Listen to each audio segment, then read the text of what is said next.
ಬಿರುದುಗಳ ಸರದಾರ ಅಡ್ಕಸ್ಥಳ ಕಬೀರ್ ಗಡಿನಾಡಿನ ಮಣ್ಣಿನಿಂದ ಹುಟ್ಟಿ ಕನ್ನಡದ ಘನತೆಯನ್ನು ರಾಜ್ಯ ರಾಷ್ಟ್ರ ಮಟ್ಟಕ್ಕೆ ತಲುಪಿಸಿದ ಅಪರೂಪದ ಸಾಧಕ ಅಡ್ಕಸ್ಥಳ ಕಬೀರ್.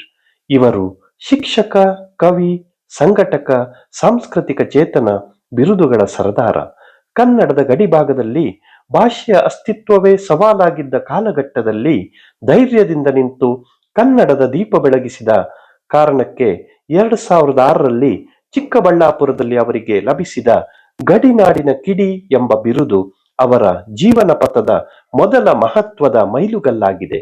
ಶಿಕ್ಷಣ ಕ್ಷೇತ್ರದಲ್ಲಿ ಅವರ ಸೇವೆ ಕೇವಲ ಪಾಠ ಹೇಳಿಕೆಗೆ ಸೀಮಿತವಾಗಿಲ್ಲ. ವಿದ್ಯಾರ್ಥಿಗಳ ಬದುಕು ರೂಪಿಸುವ ಸಂಕಲ್ಪದೊಂದಿಗೆ ದುಡಿದ ಫಲವಾಗಿ ಅವರಿಗೆ ರಾಜ್ಯ ಶ್ರೇಷ್ಠ ಕನ್ನಡ ಶಿಕ್ಷಕ, ಉತ್ತಮ ಸಂಘಟನಾ ಶಿಕ್ಷಕ ಮತ್ತು 2011ರಲ್ಲಿ ರಾಜ್ಯ ಶಿಕ್ಷಕ ಪುರಸ್ಕಾರ ಲಭಿಸಿತು. ಇವು ಅವರ ಶಿಕ್ಷಕ ವೃತ್ತಿಯ ಶ್ರೇಷ್ಠತೆಯನ್ನು ಘೋಷಿಸಿದ ಗೌರವಗಳು. ಅಡ್ಕಸ್ಥಳ ಕಬೀರ್, ಚಿಕ್ಕಬಳ್ಳಾಪುರ. ಬಿರುದುಗಳ ಸರದಾರ ಅಡ್ಕಸ್ಥಳ ಕಬೀರ್ ಸಾಧನೆಯ ಹಾದಿಯ ಮೈಲುಗಲ್ಲುಗಳು.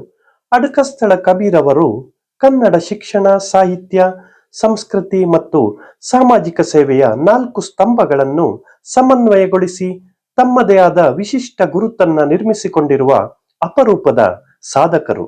ಶಿಕ್ಷಕರಾಗಿ ವಿದ್ಯಾರ್ಥಿಗಳಲ್ಲಿ ಜ್ಞಾನದೀಪ ಬೆಳಗಿಸಿದ ಅವರು ಕವಿಯಾಗಿ ಕನ್ನಡದ ಭಾವ ಸಂಪತ್ತನ್ನು ಶ್ರೀಮಂತಗೊಳಿಸಿದ್ದು, ಸಂಘಟಕರಾಗಿ ಸಾಹಿತ್ಯ, ಸಾಂಸ್ಕೃತಿಕ ಚಟುವಟಿಕೆಗಳಿಗೆ ಹೊಸ ಚೈತನ್ಯ ತುಂಬಿದ್ದಾರೆ.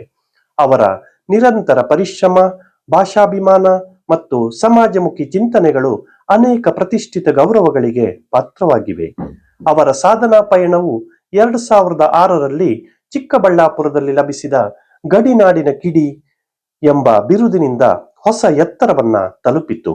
ಗಡಿ ಭಾಗದಲ್ಲಿ ಕನ್ನಡ ಭಾಷೆ, ಸಾಹಿತ್ಯ ಮತ್ತು ಸಂಸ್ಕೃತಿಯ ಉಳಿವು ಬೆಳವಣಿಗೆಗಾಗಿ ಸಲ್ಲಿಸಿದ ಸೇವೆಗೆ ಸಂದ ಈ ಗೌರವ ಅವರ ಬದುಕಿನ ಮಹತ್ವದ ಮೈಲುಗಲ್ಲಾಗಿದೆ.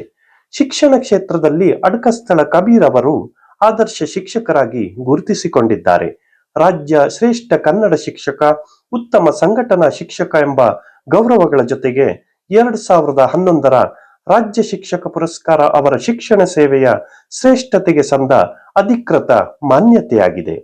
ವಿದ್ಯಾರ್ಥಿ ಕೇಂದ್ರಿತ ಬೋಧನೆ, ಭಾಷೆಯ ಮೇಲಿನ ಅಪಾರ ಪ್ರೀತಿ ಮತ್ತು ಮೌಲ್ಯಾಧಾರಿತ ಶಿಕ್ಷಣದ ಮೂಲಕ ಅವರು ಸಾವಿರಾರು ವಿದ್ಯಾರ್ಥಿಗಳ ಬದುಕಿನಲ್ಲಿ ಅಳಿಸಲಾಗದ ಛಾಪು ಮೂಡಿಸಿದ್ದಾರೆ.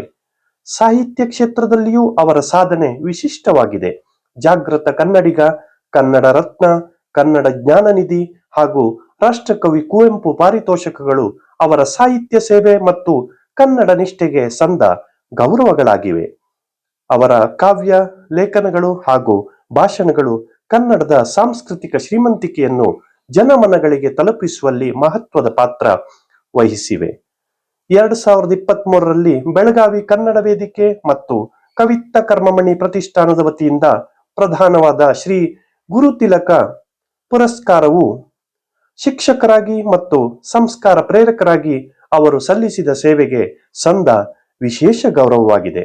2024ರ ವರ್ಷವು ಅವರ ಸಾಧನಾ ಜೀವನದ ಸುವರ್ಣ ಅಧ್ಯಾಯವೆಂದು ಹೇಳಬಹುದು. ಈ ವರ್ಷ ಅವರು ವಿಶ್ವಜ್ಞಾನಶ್ರೀ ರಾಷ್ಟ್ರೀಯ ಪುರಸ್ಕಾರ, ತಾಯ್ನುಡಿ ಸೇವಾರತ್ನ ಪುರಸ್ಕಾರ, ಕರ್ನಾಟಕ ರಾಜ್ಯೋತ್ಸವ ಪುರಸ್ಕಾರ ಹಾಗೂ ಕರ್ನಾಟಕ ಸುವರ್ಣ ಮಹೋತ್ಸವ ಪುರಸ್ಕಾರಗಳನ್ನು ಪಡೆದು ರಾಜ್ಯ ಮತ್ತು ರಾಷ್ಟ್ರ ಮಟ್ಟದಲ್ಲಿ ತಮ್ಮ ಸೇವೆಯ ಮೌಲ್ಯವನ್ನ ಮತ್ತಷ್ಟು ದೃಢಪಡಿಸಿದರು. 2025ರಲ್ಲಿ ಅವರಿಗೆ ಸಂದ ಸಾಹಿತ್ಯ ವಿಭೂಷಣ, ಸರ್ವಧರ್ಮ ಸಂಸ್ಕೃತಿ ಸಮನ್ವಯ ರತ್ನ ಮತ್ತು ಕನ್ನಡ ಕುಲತಿಲಕ ಪುರಸ್ಕಾರಗಳು ಸಾಹಿತ್ಯ, ಸಂಸ್ಕೃತಿ ಮತ್ತು ಸಾಮಾಜಿಕ ಸಾಮರಸ್ಯದ ಕ್ಷೇತ್ರಗಳಲ್ಲಿ ಅವರು ಸಲ್ಲಿಸಿದ ಕೊಡುಗೆಗೆ ಸಾಕ್ಷಿಯಾಗಿವೆ. 2026ರಲ್ಲಿ ಕವಿತ್ತ ಕರ್ಮಮಣಿ ಪ್ರತಿಷ್ಠಾನ, ನಾಗರ ಮುನ್ನೋಳಿ, ಚಿಕ್ಕೋಡಿ ವತಿಯಿಂದ ಪ್ರದಾನವಾದ ರಾಷ್ಟ್ರೀಯ ಚೈತನ್ಯ ಶಿರೋಮಣಿ ಪುರಸ್ಕಾರವು ಅವರ ಸಮಗ್ರ ಜೀವನ ಸಾಧನೆಗೆ ಸಂದ ಮತ್ತೊಂದು ಪ್ರತಿಷ್ಠಿತ ಗೌರವವಾಗಿದೆ. ಇವುಗಳ ಜೊತೆಗೆ ಜಿಲ್ಲಾ ಸಾಹಿತ್ಯ ಸಮ್ಮೇಳನಗಳ ಕವಿಗೋಷ್ಠಿ ಗೌರವ, ದಸರಾ ಕವಿಗೋಷ್ಠಿ ಗೌರವ, ದಕ್ಷಿಣ ಕನ್ನಡ ಜಿಲ್ಲಾ ಚುಟುಕು ಸಾಹಿತ್ಯ ಪರಿಷತ್ತಿನ ರಾಜ್ಯೋತ್ಸವ ಕವಿಗೋಷ್ಠಿ ಗೌರವ ಸೇರಿದಂತೆ ಅನೇಕ ಸಾಹಿತ್ಯ, ಸಾಂಸ್ಕೃತಿಕ ವೇದಿಕೆಗಳಿಂದ ಅವರು ಸನ್ಮಾನಿತರಾಗಿದ್ದಾರೆ. ವಿವಿಧ ಸಂಘ ಸಂಸ್ಥೆಗಳು ನೀಡಿರುವ ಗೌರವಗಳು ಅವರ ಜನಪರ ವ್ಯಕ್ತಿತ್ವ ಮತ್ತು ಕನ್ನಡ ಸೇವೆಯ ವ್ಯಾಪ್ತಿಯನ್ನು ಇನ್ನಷ್ಟು ಎತ್ತಿ ಹಿಡಿಯುತ್ತವೆ. ಅಡ್ಕಸ್ಥಳ ಕಬೀರ್ ಅವರ ಜೀವನವು ಪ್ರಶಸ್ತಿಗಳ ಸಂಗ್ರಹವಲ್ಲ, ಅದು ನಿಸ್ವಾರ್ಥ ಸೇವೆ, ಸಾಹಿತ್ಯ ಸಾಧನೆ, ಶಿಕ್ಷಣದ ಮೂಲಕ ಸಮಾಜ ನಿರ್ಮಾಣ ಮತ್ತು ಕನ್ನಡ ಭಾಷೆಯ ಮೇಲಿನ ಅಚಲ ಪ್ರೀತಿಯ ಜೀವಂತ ದಾಖಲೆ. ಅವರ ಸಾಧನೆಯ ಪ್ರತಿಯೊಂದು ಮೈಲುಗಲ್ಲು ಮುಂದಿನ ಪೀಳಿಗೆಗೆ ಸ್ಫೂರ್ತಿಯ ದಾರಿದೀಪವಾಗಿದ್ದು, ಕನ್ನಡದ ಕೀರ್ತಿ ಪತಾಕೆಯನ್ನು ಮತ್ತಷ್ಟು ಎತ್ತರಕ್ಕೆ ಹಾರಿಸುವ ಪ್ರೇರಣೆಯಾಗಿದೆ. ಅವರ ಬದುಕು ನಿಜಕ್ಕೂ ಬಿರುದುಗಳ ಸರದಾರ ಎಂಬ ವಿಶೇಷಣಕ್ಕೆ ಸಮರ್ಥವಾದ ಪರಿಶ್ರಮ ಮತ್ತು ಸಾಧನೆಯ ಸುವರ್ಣ ಗಾಥೆಯಾಗಿದೆ. ಅಡ್ಕಸ್ಥಳ ಕಬೀರ್ ಅವರು ಹವ್ಯಾಸಿ ರಂಗಭೂಮಿ ಮತ್ತು ಯಕ್ಷಗಾನ ಹಾಸ್ಯ ಕಲಾವಿದರು ಹೌದು. ಶಕುನಿ, ನಕ್ಷತ್ರಿಕ, ನಾರದ, ಲಂಕಿಣಿ, ದೇವಿ ಮಹಾತ್ಮೆಯ ದೂತ, ನಳ ಮಹಾರಾಜನನ್ನು ಕಾಡುವ ಶನಿ, ಬ್ರಾಹ್ಮಣ ಇತ್ಯಾದಿ ಇವರ ಮೆಚ್ಚಿನ ಪಾತ್ರಗಳು.